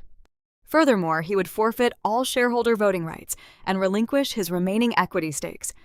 The sprawling network of warehouses, the complex supply chain routes, and the lucrative vendor contracts would all be absorbed into the syndicate portfolio. Richard would possess zero authority over the logistics empire he spent his entire adult life building. He would become a ghost in his own company, forbidden from consulting on future operations or stepping foot on the properties he developed. There would be no golden parachute, no honorary titles, and no generous severance checks. Liam offered him nothing but basic freedom from a prison cell. He was allowed to walk away with his liberty, but he would walk away with nothing else. The weight of the terms settled over the marble table. Richard realized he was being stripped of his identity. He was no longer a respected Southern Titan. He was merely a liability being excised from a corporate ledger. The loss of his corner office, his corporate accounts, and the deference of his subordinates hit him with staggering force. His chest heaved as the panic returned, mingling with the profound humiliation of submitting to a man he once despised. He looked at the towering stack of legal documents, recognizing that the paper represented his corporate execution. With trembling, exhausted hands, he reached inside the breast pocket of his tailored suit jacket. He fumbled for his expensive imported fountain pen, the heavy gold-plated instrument he used to sign every major freight contract of his career. He wanted to maintain one final shred of his aristocratic facade while signing away his kingdom. Before his fingers could grasp the gold clip, Liam raised a hand and stopped him. The gesture was swift and undeniable. Liam instructed him to leave the fountain pen in his pocket. The syndicate required the documents to be executed on their exact terms, down to the very ink used on the signature lines. In a moment of brilliant unspoken symbolism, Liam reached into his own interior suit pocket. He did not extract a luxury writing instrument or a sleek corporate pen engraved with the syndicate logo. He pulled out a cheap, chewed-up plastic bank pen. It was the exact same piece of disposable plastic Richard had callously thrown at my chest 3 years ago on the veranda of his Savannah vacation home. I had picked it up off the wooden floorboards that day, feeling the sharp sting of rejection as I signed away my generational trust fund. The plastic cap still bore the faint bite marks of some anonymous bank teller. I had kept it tucked away in a desk drawer as a quiet reminder of the day I chose love over leverage. I gave it to Liam the night before, placing it in his hand as a silent token of our shared history. Liam placed the battered plastic cylinder on top of the dense legal contracts. He pressed his fingertips against the cheap plastic and slid it across the cold marble slab toward Richard. The rough, scratching sound of the plastic gliding over the polished stone echoed sharply in the silent room.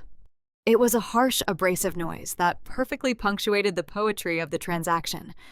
The cylinder rolled to a stop, resting directly in front of the trembling patriarch. Liam did not need to offer a lengthy explanation or highlight the deep irony of the gesture. He did not need to remind Richard of the humid coastal air or the cruel insults hurled on that porch. The message carried in that single sliding motion was undeniably clear. The transactional cruelty Richard introduced into our family had finally completed its orbit and returned directly to its source. He built a financial fortress on the belief that human beings were disposable commodities to be discarded when they no longer served a purpose. He used his wealth as a weapon to enforce blind obedience, throwing away his youngest daughter because she chose a partner with calloused hands. Now the universe was holding a mirror up to his arrogance. Richard stared down at the cheap plastic cylinder resting against the crisp white legal paper. It was the ultimate symbol of his elitist hubris. The very object he used to erase me from his family tree was now serving as the precise instrument of his own corporate surrender. The room remained suffocatingly quiet, forcing him to sit in the uncomfortable reality of his own making. The pristine downtown skyline visible through the towering glass windows offered a stark contrast to the decaying ruins of his personal empire. He looked from the pen to my husband, and then finally to me. He searched my expression for any lingering trace of the obedient child who used to crave his validation. He found only a calm, detached witness to his downfall. The realization that he could not charm bully or buy his way out of this room broke the final remnants of his spirit. He reached out with a shaking hand, his fingers hovering over the chewed-up plastic, preparing to surrender the only thing he ever truly loved. Richard remained perfectly still in the high-backed leather chair, staring at the chewed-up plastic cylinder resting on the legal contracts. The afternoon sun cast long shadows across the polished marble table, illuminating the deep scratch marks on the cheap pen. He did not blink. His mind raced through 1,000 different scenarios, trying to locate a hidden exit door in the trap my husband engineered. For decades, he operated in a business ecosystem where money could bend the rules. But the towering stack of premium bond paper in front of him offered no escape hatch. The private equity syndicate had sealed every conceivable exit. The forensic evidence of his federal bank fraud was undeniable, and the timeline for his impending indictment left zero room for negotiation. The profound poetry of his defeat began to settle deep into his bones, chilling him beneath his tailored seersucker suit. He was a man who sacrificed everything at the altar of his pristine financial legacy. He discarded his youngest daughter, banished her from the family tree, and erased her from his trust fund, just to protect the illusion of his elite status. Now, the universe forced him to sell that exact legacy to the very man he blamed for tarnishing his bloodline. The cruel irony pressed down on his chest, making it difficult to pull oxygen into his lungs. He was surrendering his empire to my husband simply to stay out of a federal penitentiary. Richard slowly lifted his heavy head from the paperwork and looked across the marble slab.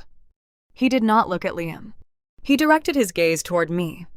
His eyes were wide, red-rimmed, and exhausted, carrying the haunted look of a man watching his own funeral. He searched my face, looking for any lingering trace of the obedient child who used to crave his approval. He expected the ingrained childhood conditioning to kick in, hoping I would intervene and beg my husband to soften the terms of the surrender. He found nothing of the sort. I sat beside Liam, offering only the calm, detached gaze of an impartial witness, observing his downfall. I did not offer a comforting nod, and I did not look away. The fear that dictated my youth was entirely gone, replaced by the steady, grounding certainty of the life I built away from his toxic orbit. In that quiet intersection of our gazes, Richard finally understood the catastrophic error of his judgment. He traded genuine, unconditional family loyalty for the fragile illusion of wealth and status. By trying to hoard his power, he alienated the only people who would have stood by him during a crisis. Now he was losing both his family and his fortune simultaneously. His trembling hand reached forward, hovering over the legal documents. His fingers brushed against the cheap plastic pen. He recoiled slightly, as if the plastic burned his skin, but the reality of the federal prison sentence forced his hand back down. He picked up the battered instrument, his knuckles turning white as he gripped the thin cylinder. He pulled the plastic cap off with a soft pop. The sound seemed unnaturally loud in the hushed environment of the executive boardroom. He lowered his wrist and pressed the ballpoint ink to the heavy signature line on the first page. The sharp scratching sound of cheap ink against premium paper filled the room. It was a rhythmic, abrasive noise that measured the exact pace of his corporate execution. With the first signature, Richard traded away the sprawling Savannah warehouses. He turned the page, his hand shaking so hard he almost tore the paper. He pressed the pen down again. The second signature erased his ownership of the regional logistics fleets. Thousands of transport trucks, the complex supply chain routes, and the lucrative vendor contracts vanished from his ledger. He continued turning the pages, signing his name over and over again. The ink flowed, stripping away the layers of his identity. He surrendered his voting rights, his executive privileges, and his access to the corporate accounts. With each stroke of the pen, the tangible empire he spent 50 years building dissolved into thin air. He was signing away the title of Chief Executive Officer, the only moniker that made him feel safe in a chaotic world. The fortress he constructed to protect himself from the lingering trauma of a foreclosed pecan farm in Valdosta was being dismantled by his own hand, driven by his own arrogance. He reached the final page of the dense contract. The primary transfer of equity required his signature to be notarized by the syndicate legal team, but his portion of the execution was complete. He scratched his name one last time, the ink skipping slightly over the textured paper. He dropped the chewed-up plastic pen. It clattered against the marble table, rolling away from the documents. Richard placed both hands flat on the towering stack of executed contracts and pushed them across the cold stone slab toward Liam. The papers slid to a halt right in front of my husband's leather folio. The transaction was finalized. The fraudulent, overlapping debt was now the responsibility of the private equity firm, and the impending criminal indictment was effectively neutralized. The patriarch sat back in his heavy leather chair. He looked physically altered by the 10-minute process. The broad-shouldered titan of Southern logistics appeared older, smaller, and broken. The tailored seersucker suit looked like a costume draped over a defeated frame. He had traded his entire existence for basic liberty. He stood up from the table, his knees trembling as they supported his weight. He did not attempt to retrieve his dropped briefcase from the floor. He left the expensive leather bag sitting on the plush carpet alongside his pride and his life work. Richard turned away from the marble table and walked toward the heavy oak doors. He did not utter a single word of protest, gratitude, or anger. He walked out of the boardroom in silence. The door glided shut behind him with a soft click, leaving Liam and me alone in the sunlit room. My father walked to the elevator bank, a free man spared from the horrors of a federal penitentiary, but a man who now owned nothing. His pride engineered his rise, and his arrogance guaranteed his fall. Liam gathered the signed contracts, placing them neatly into his folio. The corporate battlefield was cleared, but the shockwave of the hostile takeover was already traveling outward. The transfer of the toxic debt resolved my father's legal jeopardy, but it actively triggered the hidden tripwire tied to my sister's household. The rapid influx of syndicate capital into the regional banks was about to expose the severe financial vulnerabilities within her husband's private real estate trust. Victoria believed she had survived the storm by avoiding the diner trap, but the true reckoning for her cruelty was just beginning to unfold, setting the stage for the final collapse of her pristine elite facade. The heavy oak doors of the boardroom closed on my father, but the bureaucratic machinery initiated by his signature immediately ground into gear. The moment the syndicate lawyers filed the buyout contracts, the invisible chokehold on his logistics empire dissolved. My husband executed the capital transfer with surgical precision, injecting the necessary funds into the secondary regional bank to clear the overlapping Savannah warehouse collateral. The sudden influx of cash satisfied the fraudulent loans mere days before federal regulators were scheduled to audit the ledgers. Richard was officially insulated from a criminal indictment. However, the rapid settlement of those toxic mezzanine debts sent a powerful monetary shockwave rippling through the financial ecosystem. The syndicate did not absorb the liabilities out of charity. They enacted severe restructuring penalties, liquidating the bloated assets and calling in secondary markers. This aggressive fiscal maneuver struck my brother-in-law's private real estate trust with the force of a hurricane. Because the private equity firm forcefully restructured the debt, the regional bank survived, but it required immediate steep concessions from its primary investors to stabilize the sudden shift in capital.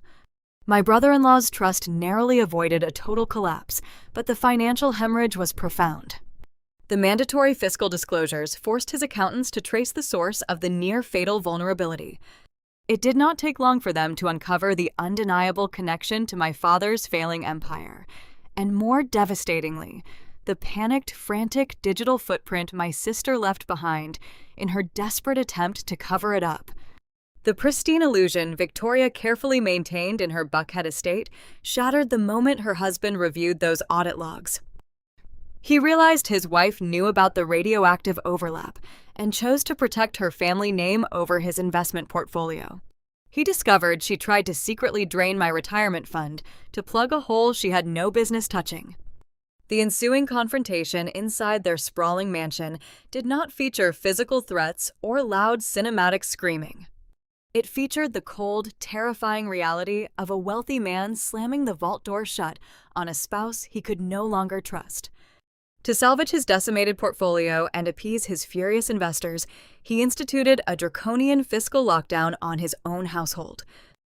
He froze all of Victoria's discretionary spending accounts, canceled her high-limit credit cards, and revoked her access to the country club escrow. He informed her that if she wanted to remain in their marriage and avoid a brutal public divorce that would leave her with nothing, she had to actively contribute to the mountain of personal liabilities her deception helped create. The woman who once spent her Tuesday afternoons sipping crystal glasses of iced tea and dictating the terms of loyalty was abruptly cut off from the unearned wealth that defined her entire superiority. She was forced to step out of her linen sundresses and confront a humiliating new reality. To pay down the steep legal fees and the household debts she generated, Victoria had to seek actual grueling employment. The transition was brutal. The polished socialite who haughtily dismissed my husband as a disposable blue-collar worker is now employed as a mid-level administrative assistant at a high-volume pediatric dental office in the sprawling suburban sprawl of Cobb County. Her daily uniform no longer consists of imported Italian silk or tailored boutique dresses. She wears standard-issue stiff cotton scrubs in a sterile shade of pale blue. She spends her mornings standing behind a high Formica counter, bathed in the harsh, unflattering glare of fluorescent overhead lights, breathing in the constant clinical odor of mint fluoride and latex gloves. Her manicured hands now spend 8 hours a day furiously typing patient data into an outdated scheduling system and organizing heavy paper files. She answers ringing telephones, dealing with frustrated parents, complaining about insurance co-payments, and canceled appointments. She is forced to bite her tongue and offer polite apologies to people she would have previously ignored on the street. The physical toll of the working-class grind she spent her entire life mocking quickly settled into her bones. At the end of her shift, her feet throb with a dull, heavy ache from standing on hard linoleum floors. She drives home through grueling rush-hour traffic in a downsized practical sedan, staring at the glowing brake lights ahead of her while calculating how much of her hourly wage will go toward the utility bills. She experiences the exact suffocating financial anxiety she used to weaponize against others. Every unexpected expense now triggers a wave of panic. When her car needs new brake pads or the grocery bill exceeds her strict weekly budget, she feels the cold grip of genuine desperation. The elite country club facade crumbled entirely, leaving behind a terrified woman trapped in a relentless paycheck-to-paycheck cycle. To keep her head above water, she had to quietly liquidate the very symbols of her former status. On a rainy Saturday morning, she packed her collection of exclusive designer handbags into the trunk of her car and drove to a high-end consignment shop in Midtown.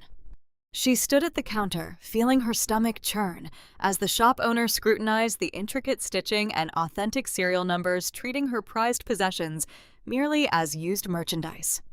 She accepted a fraction of their retail value, watching the leather bags she used to flaunt at charity galas disappear into the back inventory room. She used the cash to cover her portion of the property taxes. She began declining invitations to lavish bridal showers and expensive weekend wine tastings, fabricating vague excuses about being busy. In reality, she simply could not afford the entry fee to her old life. She retreated into the shadows of the affluent community she once ruled, terrified of running into former friends who might notice her worn shoes or the exhaustion etched deep into her face. The agonizing irony of her descent provided a profound lesson on the extreme fragility of unearned leverage. She spent years viewing me as a disposable pawn, believing my choice to live within my means made me weak. She thought her proximity to money made her untouchable. Yet her vindictive attempt to destroy my husband's career only accelerated her own ruin. By fabricating that corporate human resources complaint against Liam, she tried to cut off my oxygen. She did not realize she was actively paralyzing the only man capable of saving her husband's trust fund from immediate total annihilation. Her arrogance blinded her to the intricate financial machinery operating beneath the surface. She manufactured her own downfall step by step, proving that elitist pride is the fastest and most efficient path to poverty. The cruelty she wielded to enforce the family hierarchy acted as a boomerang, returning to strip away every layer of her false security. Now, the phone in our quiet townhouse never rings with her caller identification on the screen. She no longer calls to demand family loyalty or attempt to extract money through guilt and manipulation. The sharp, condescending tone she used to direct my life is permanently silenced. She is consumed by the exhausting daily grind she once considered beneath her dignity. She spends her evenings soaking her aching feet in warm water, too tired to construct new lies or scheme for leverage. The silence she leaves behind is not a void. It is the sound of a toxic legacy finally running out of breath, paving the way for the calm, unshakable peace waiting on the other side of the storm. 6 months later, the turbulent dust of the corporate buyout finally settled into a new, quiet reality. The humid Georgia summer faded into a crisp, bright winter, bringing a refreshing chill to the Atlanta suburbs. Despite the immense financial leverage my husband wielded in the executive boardroom, Liam and I did not alter the fundamental structure of our existence. We did not use his private equity distributions as to purchase a sprawling Buckhead mansion or flaunt our secured wealth to the surrounding neighborhood. We did not trade his meticulously restored vintage truck for a fleet of imported luxury vehicles or hire a private staff to manage our daily routines. We remained in our modest, comfortable townhouse, grounded by the steady, familiar rhythm of our life together. We still woke up early to brew dark roast coffee in the same kitchen where we weathered the storm of my father's federal bank fraud. We still spent our weekends browsing local hardware stores and working on quiet renovation projects. The sudden influx of syndicate capital did not change our foundation because our foundation was never built on the fragile pursuit of social status. We found a deep, lasting comfort in the unpretentious reality we created together, far removed from the toxic expectations of elite society. I kept my regular schedule as a commercial flight attendant, navigating the endless, busy corridors of Hartsfield-Jackson Airport. I did not continue walking down those narrow jet bridges out of any lingering financial desperation. I maintained my domestic flight routes because I genuinely loved the autonomy of the job. I loved the feeling of the aircraft wheels lifting off the runway, leaving the heavy burdens of the ground far below the clouds. I loved the anonymity of walking through a crowded terminal, blending in with thousands of travelers heading toward new destinations. Looking out the thick plexiglass window of a Boeing 757, cruising high above the lush green Georgia coastline, I found myself reflecting on the true meaning of legacy. My father spent his entire adult life convinced that a meaningful legacy was measured exclusively in concrete distribution hubs and offshore bank accounts. He believed a family name meant nothing without a towering corporate logo attached to it. He sacrificed his own bloodline to protect a ledger, failing to realize that money offers zero comfort when the walls of your empire start caving in. Richard successfully avoided a federal indictment thanks to the clinical restructuring executed by my husband. The regional bank regulators never discovered the overlapping property deeds, and the terrifying threat of a mandatory prison sentence dissolved. However, the syndicate buyout only erased the corporate liabilities holding the logistics firm hostage. The ruthless transaction did not cover the staggering personal debts my father accumulated over decades of maintaining his aristocratic facade. Without the freight company generating millions in annual revenue, he could no longer afford the exorbitant monthly maintenance required to keep his sprawling Alpharetta estate operational.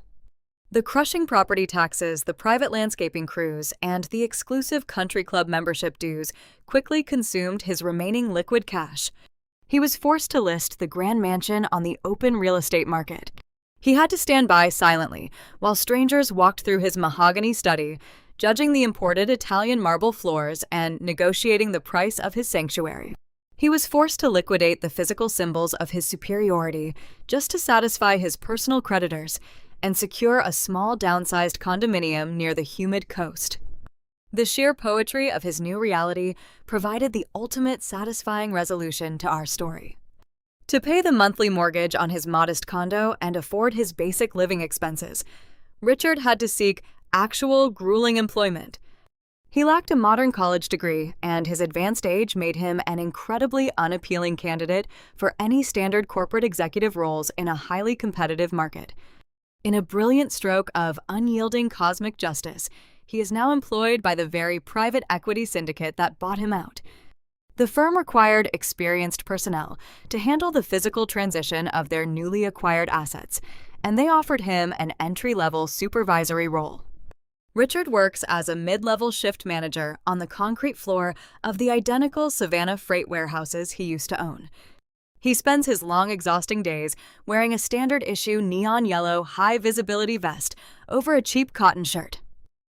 He stands in the brutal, suffocating southern heat, holding a plastic clipboard managing the noisy loading docks and checking incoming cargo manifests. He breathes in the heavy scent of diesel fumes and listens to the constant roar of forklift engines echoing through the cavernous space. He takes direct orders from regional logistics directors who are half his age. He answers to the very syndicate partners he once viewed as his peers. The hands that once held expensive gold fountain pens and threw a cheap plastic cylinder at my chest are now rough and worn. He handles heavy wooden pallets and pulls stubborn steel warehouse levers. His hands are finally calloused. He has become the exact type of blue-collar laborer he once openly despised and banished from his family tree. He traded his towering pride for basic survival, finally understanding the honest, crushing weight of manual hard work. The fortress he built to protect himself from his childhood fears was officially dismantled by his own arrogance, leaving him sweeping the floors of the empire he used to rule. Our story does not end with a dramatic, tearful reconciliation. There are no cinematic apologies exchanged in the rain or holiday dinners, where past transgressions are magically forgiven over a roasted turkey. I do not call my sister to check on her grueling dental office job, and I do not visit the Savannah loading docks to watch my father sweat in his neon vest. We simply exist in separate orbits, and I am profoundly at peace with that permanent distance. I do not harbor a burning hatred for them anymore. The anger evaporated the moment I realized they were trapped in prisons of their own making. I do not wish them any further harm, but I refuse to allow their toxicity back into my quiet sanctuary. I leave them to navigate the reality they constructed for themselves. The entire ordeal taught me an invaluable lesson about the metrics we use to measure success. True security is never found in commercial property deeds, anonymous holding companies, or the balance of a checking account. True security is found in the unshakable resilience of choosing a partner who values your soul over your credit score. Liam stood in the fire for me, staking his own hard-earned reputation to shield me from the collateral damage of my family's deceit. He proved that the strongest empires are not built on manipulation, extortion, or leveraging guilt. They are built on quiet endurance, mutual respect, and genuine love. As the aircraft banks slightly toward the eastern horizon, the morning sun floods the passenger cabin with bright, warm light, illuminating the dust motes dancing in the air. The severe turbulence of the past 3 years is far behind us, fading into a distant, quiet memory. I close the plastic window shade and smile, resting my head against the cushioned seat. The storm has passed, and the skies ahead are finally clear.